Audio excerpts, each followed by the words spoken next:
국내 코로나19 확진자가 어제 27명 새로 발생했습니다. 신규 확진자 수가 50일 만에 가장 낮은 수준으로 떨어진 건데요. 대구에선 신규 확진자가 한 명도 나오지 않았습니다. 보도국 취재기자 연결합니다. 김장현 기자.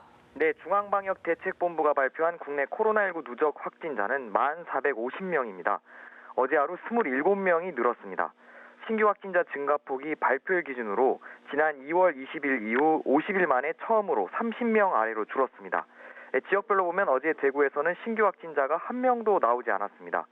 지난 2월 18일 대구에서 첫 확진자가 발생한 이후 52일 만에 처음 있는 일입니다. 방역당국은 강도 높은 사회적 거리 두기의 성과라면서도 감염 경로를 알 수 없는 확진자 발생과 집단 감염 등의 변수가 있는 만큼 안도하기 이르다고 지적했습니다. 그러면서 이번 주말에 꽃구경 명소나 부활절 종교 행사 등에 사람이 몰리지 않도록 사회적 거리 두기를 적극 실천해달라고 당부했습니다. 수도권을 중심으로 신규 확진자가 나왔는데 서울 5명, 경기 9명, 인천 1명입니다.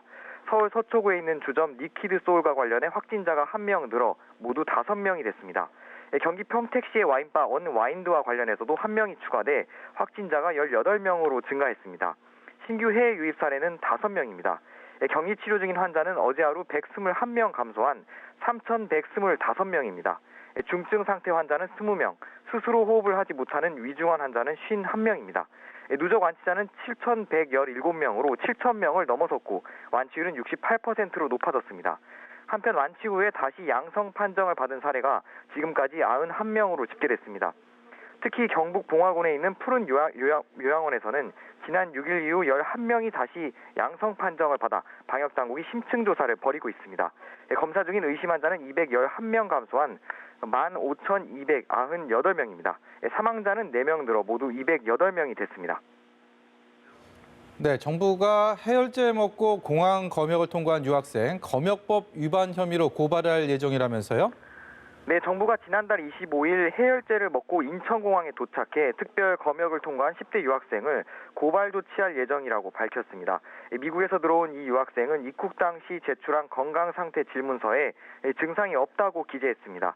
하지만 추후 역학조사에선 입국 전인 지난달 23일부터 기침, 가래, 근육통 등의 증상이 있었다고 진술했습니다. 인천공항 검역소는 건강상태 질문서를 고의로 허위 기재한 것으로 판단해 검역법 위반 혐의로 오늘 고발할 예정입니다. 중앙재난안전대책본부는 브리핑에서 증상을 숨기고 검역을 통과하는 것은 감염 위험을 전파하는 이기적이고 무책임한 행동이라고 지적했습니다. 한편 정부는 스페인 교민과 가족 약 80명이 내일과 오는 13일 두 차례에 걸쳐 특별 항공편으로 인천공항에 도착할 예정이라고 밝혔습니다.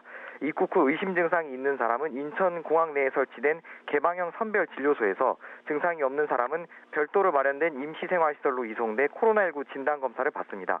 이 검사에서 양성이 나온 사람은 증세에 따라 의료기관이나 생활치료센터로 옮겨져 치료를 받게 됩니다. 지금까지 보도국에서 전해드렸습니다.